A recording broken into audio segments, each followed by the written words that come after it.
நமது மெய்ப்பரும் நமது மீட்பரும் நமது ஆண்டவருமாகிய இயேசு கிறிஸ்துவில் பிரியமான உறவுகளே, நாள்தோறும் வத்திக்கான் வானொலி நிகழ்ச்சிகளை அருள் ஒளி இணையதளம் வழியாக உங்களுக்கு நாங்கள் ஒளிபரப்புகின்றோம். உங்களுக்காக தொகுத்து வழங்குபவர் உங்கள் அன்பு சகோதரன் பேசாலை தாஸ்.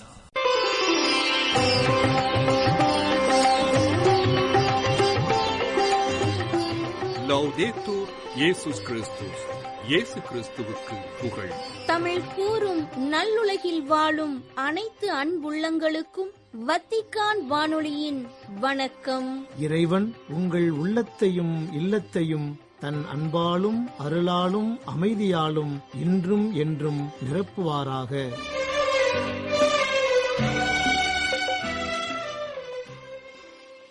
வத்திக்கான் வானொலி நேயர்கள் அனைவருக்கும் இயேசு ஆண்டவரின் உயிர்ப்பு பெருவிழா நல்வாழ்த்துக்கள். இன்றைய எமது ஒளிபரப்பில் நீங்கள் கேட்கவிருப்பது உயிர்ப்பு பெருவிழா சிறப்பு மறைவுரை சிந்தனைகள்.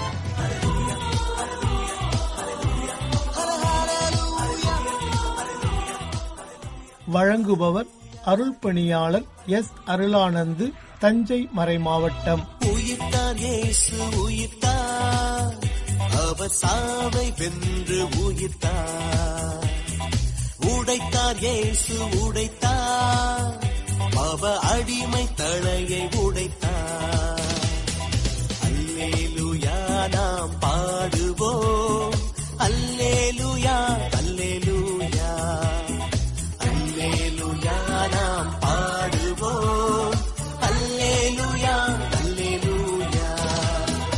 உயிர்ப்பு நாள் வாழ்த்துக்கள், உயிர்ப்பு நாள் வாழ்த்துக்கள், உயிர்ப்பு நாள் வாழ்த்துக்கள்.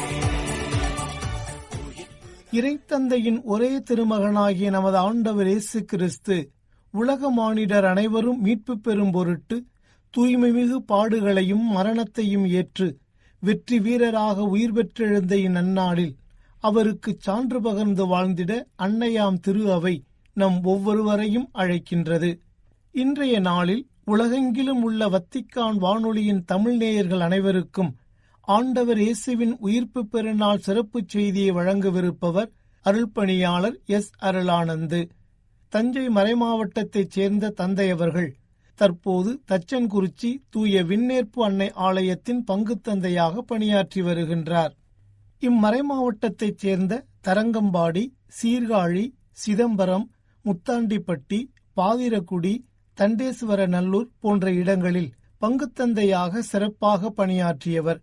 மேலும் தஞ்சாவூர் மற்றும் புதுக்கோட்டை பல்நோக்கு சமூக பணி மையத்தின் இயக்குநராகவும் பணியாற்றியவர். சிறப்பாக சிங்கப்பூரில் உள்ள தூய லூர்தன்னை திருத்தலத்தில் தமிழ் மக்களின் ஆன்மீக குருவாக 5 ஆண்டுகள் பணி செய்தவர். தந்தையவர்கள் ஓர் எளிய பணியாளர் மற்றும் சீரிய சிந்தனையாளர். இப்போது ஆண்டவரின் உயிர்ப்பு பெருநாள் குறித்த அவரது சிந்தனைகளுக்கு செவிமடுப்போம்.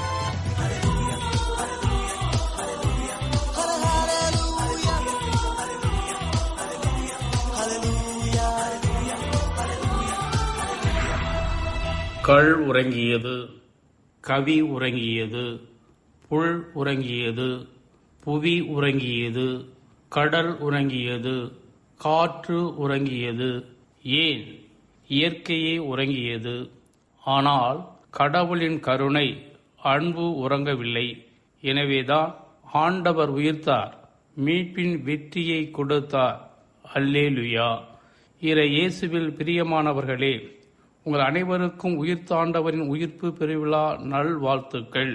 கிறிஸ்துவின் உயிர்ப்பு கிறிஸ்துவத்தின் மையமாகவும் கிறிஸ்துவ வாழ்வின் அடித்தளமாகவும் இருக்கிறது. எனவேதான் பவுலடியார் கொரிந்தியருக்கு எழுதிய முதல் திருமுகம் 15ஆம் அதிகாரம் 14ஆம் திருவசனத்தில் கிறிஸ்து உயிர்க்கவில்லை எனில் எங்களின் நற்செய்தி போதனையும் உங்களின் நம்பிக்கையும் பொருளற்றதாகிவிடும் என்கின்றார். சாவே உன் வெற்றி எங்கே? சாவே உன் கொடுக்கு எங்கே? சாவு வீழ்ந்தது, வெற்றி கிடைத்தது, ஆண்டவர் உயிர்த்தார் என்று முழக்கமிடுகின்றார்.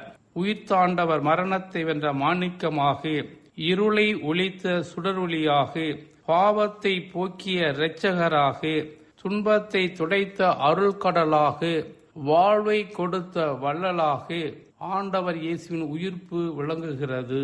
எனவே அவரை போல அரவணைக்கும் யாரும் இல்லை, அவரை போல அன்பு செய்ய ஒருவரும் இல்லை, அவரை போல ஆறுதல் சொல்ல வார்த்தைகள் இல்லை, அவரை போல் வாழ்வு கொடுக்க வேறு தெய்வம் இல்லை.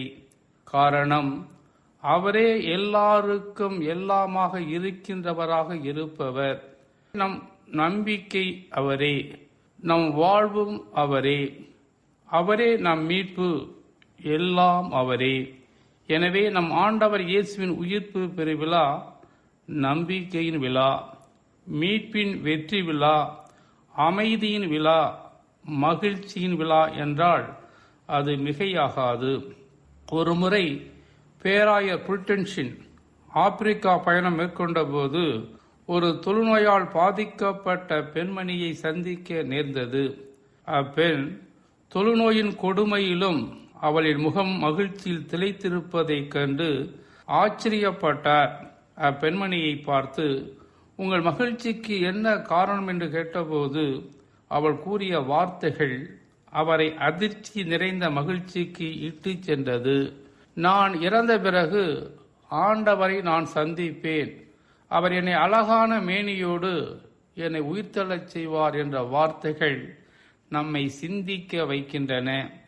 இதுதான் நாம் கொள்ளும் நம்பிக்கை, நம்பிக்கை நிறைந்த வாழ்வு. எனவேதான் புனித பவுலடியார் பிலிப்பியருக்கு எழுதிய திருமுகம் 1 அதிகாரம் 21வது திருவசனத்தில் வாழ்வு என்பது கிறிஸ்து, சாவு என்பது ஆதாயம் என்கின்றார். இத்தகைய மனநிலையில் வாழ ஆண்டவரின் உயிர்ப்பு பெருவிழா நம்மை அழைக்கின்றது. கிறிஸ்துவின் உயிர்ப்பு நமக்கு வழங்கும் ஆசீர்வாதங்கள் ஏராளம். ஆதாமில் அனைவரும் இறந்தது போல் கிறிஸ்துவில் எல்லாரும் உயிர் பெறுவர் என்கின்றார் பவுலடியார். கொரிந்தியருக்கு எழுதிய 1 திருமுகம் 15ஆம் அதிகாரம் 22வது திருவசனத்தில் வாசிக்கின்றோம். திருமுழுக்கு வழியாக நம் பாவத்திற்காக கிறிஸ்துவோடு மரித்து புதைக்கப்பட்டோம்.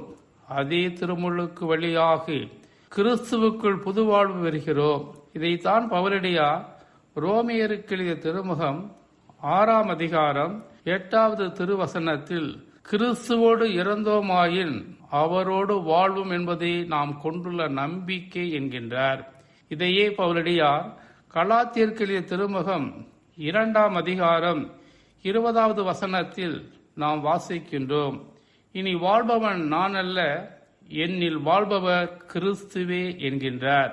மேலும் நீங்கள் திருமுழுக்கு பெற்றபோது அவரோடு அடக்கம் செய்யப்பட்டீர்கள். சாவிலிருந்து அவரை உயிர்த்தெழச் செய்த கடவுளின் ஆற்றல் மீது கொண்டுள்ள நம்பிக்கையால் அவரோடு நீங்களும் உயிர் பெற்று எழுந்துள்ளீர்கள் என்கின்றார் பவுலடியார். எனவே இன்றைய வாசகத்தில் இல்லாமையிலிருந்து இருத்தலுக்கும், குழப்பத்திலிருந்து தெளிவுக்கும், இருளிலிருந்து ஒளிக்கும் உலகம் கடந்து வருகிறது என்பதை தொடக்க நூல் படைப்பின் மகத்துவத்தை தெளிவுபடுத்துகின்றது. 2ஆம் வாசகத்தில் இஸ்ராயல் மக்கள் எகிப்தின் அடிமைத்தனத்திலிருந்து வாக்களிக்கப்பட்ட நாட்டிற்கும் வாக்குறுதிக்கான காத்திருப்பில் இருந்து வாக்குறுதி நிறைவேற்றுதலுக்கும் கடந்து செல்வதை விடுதலை பயணம் என்கின்றோம். இன்றைய 3ஆம் வாசகத்தில் இறைவாக்கினர் எசேக்கியேல் உயிரற்ற நிலையிலிருந்து உயிர் பெற்ற நிலைக்கு எலும்புகளும், நாடு கடத்தப்பட்ட நிலையிலிருந்து சொந்த நாடு திரும்பும் நிலைக்கு இஸ்ரேல் மக்களும் திரும்புவார் என்கின்றார். மேலும் இயேசுவின் உயிர்ப்பில் தூய ஆவியார் நமக்கு தரப்படுகின்றார். புதிய இதயத்தை பெற்றவர்களாய் தந்தை கடவுளை அப்பா தந்தை என்று அழைக்கிறோம். எனவேதான் பெற்ற தாய்க்கு அன்பு வற்றி போகுமோ, பால் குடிக்கும் குழந்தையை அவள் மறப்பதுண்டோ, அப்படியே பெற்றவள் தன் பிள்ளையை மறந்தாலும் நான் உன்னை ஒருபோதும் மறவேன் என்று கூறிய ஆண்டவர் இந்த எசேக்கியேல் இறைவாக்கினர் வழியாக தாம் திருப்பெயரை முன்னிட்டு அவர்கள் மேல் இரக்கம் கொண்டோம் என்கின்றார். இந்த இறைவனின் அன்பும் பரிவும் இரக்கமும் இன்று இயேசுவின் பாடுகள், உயிர்ப்பு வழியாக அனைவர் மீதும் பொழியப்படுகின்றது. இயேசுவின் மரணத்தால் நமது இதயங்கள் தூய்மையாக்கப்பட்டுள்ளன. கல்லான நம் இதயங்கள் கனிவுள்ள இதயங்களாக மாற, உணர்ச்சியற்ற இதயங்கள் உணர்ச்சியுள்ள இதயமாக மாற உயிர்த்தனம் ஆண்டவர் நம்மீதும் நமது இல்லங்கள் மீதும் தூய நீரை தெளிப்போம் என்கின்றார். இந்த தூய நீரே தூய ஆவியானவர். இயேசுவின் உயிர்ப்பில் நம் உள்ளங்களில் தூய ஆவியாகிய தூய நீர் பெருக்கெடுத்து ஓடுகிறது. இதைத்தான் புனித யோவான் தனது நற்செய்தி 7ஆம் அதிகாரம் 37-38 திருவசனங்களில், என்னில் விசுவாசம் உள்ளவன் குடிக்கட்டும், அவனுடைய உள்ளத்திலிருந்து உயிருள்ள நீர் ஆறாய் பெருக்கெடுத்து ஓடும் என்கின்றார். இதையே இன்றைய வாசகத்தில் எசேக்கியேல் இறைவாக்கினர் நமது கற்பனைகளின்படி நடக்கவும், நமது நீதிமுறைகளை கடைபிடிப்பதில் கவனமாய் இருக்கவும் நமது ஆவியை ஊட்டுவோம் என்கின்றார். இந்த உயிர்த்தாண்டவரிடம் உணர்ச்சியுள்ள இதயத்தை எங்களுக்கு தாரும், நீதிமுறைகளை கடைபிடிக்கக்கூடிய இதயத்தை தாரும் என்று மன்றாடுவோம். வாழ்வுக்கு என்றும் சாவில்லை என்று உணர்த்திடவே இயேசு உயிர்த்தார். சாவுக்கு என்றும் வாழ்வில்லை என்று உணர்த்திடவே இயேசு உயிர்த்தார். அடிமை விலங்கை நாமும் உடைத்து உரிமை வாழ்வில் உயிர்த்தெழுவோம். உண்மையின் வழியில் நாமும் நடந்து உயிர்ப்பின் சாட்சியாய் வாழ்ந்திடுவோம். அல்லேலூயா நாம் பாடுவோம். அல்லேலூயா அல்லேலூயா அல்லேலூயா நாம் பாடுவோம். அல்லேலூயா அல்லேலூயா. கல்லறை காலியாக இருந்தது. காலியான கல்லறையே கடவுளின் உயிர்ப்புக்கு சான்றானது. இயேசுவின் கல்லறைக்கு சென்றவர்கள் கல்லறை காலியாக இருப்பதை கண்டார்கள். கல்லறை எப்படி காலியாக இருக்க முடியும்? கடவுளின் கருணையான அன்பால் சாத்தியமானது. உண்மையான அன்பு கல்லறையை காலியாக்கியது. உண்மையான அன்பு சாவை அகற்றி வாழ்வாக்கியது. யோவான் காலியான கல்லறைக்கு சென்றார், கண்டார், நம்பினார். காலியான கல்லறை அவருக்கு வழங்கிய செய்தி, கிறிஸ்து உயிர்த்து விட்டார். நற்செய்தி நூல்கள் கிறிஸ்துவின் உயிர்ப்பை விளக்குகின்றன என்பதை விட கிறிஸ்துவின் உயிர்ப்பு தான் நற்செய்தி நூல்களுக்கு விளக்கம் தருகிறது.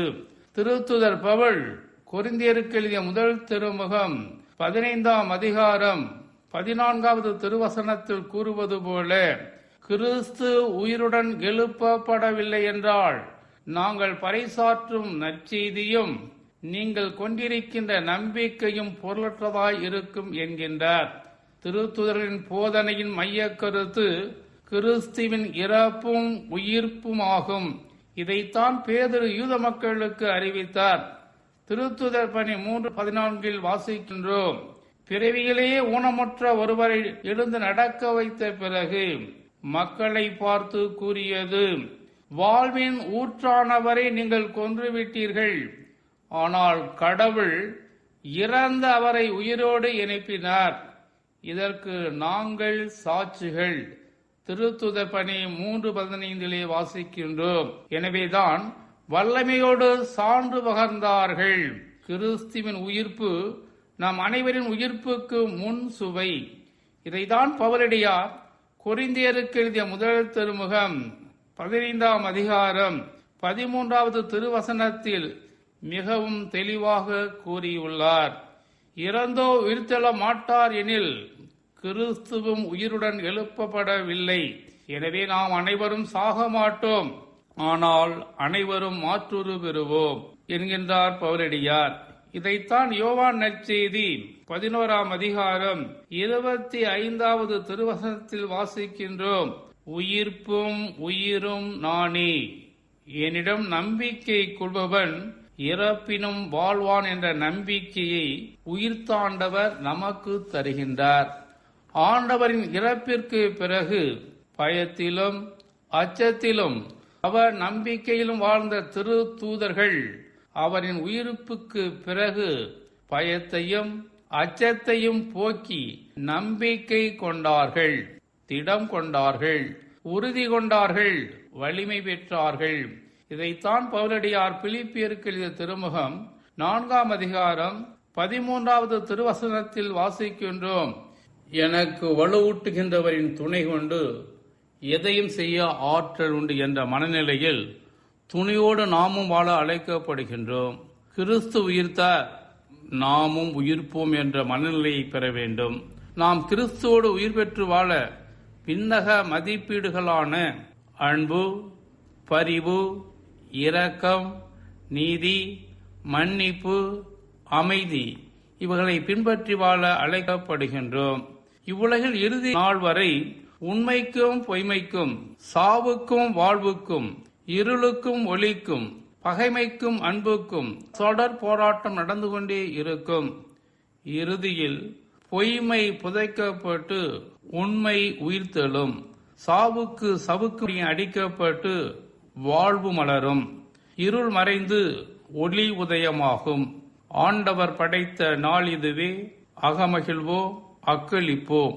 உங்கள் அனைவருக்கும் உயிர்த்தாண்டவர் பெருவிழா நல்வாழ்த்துக்கள். Happy Easter to you all.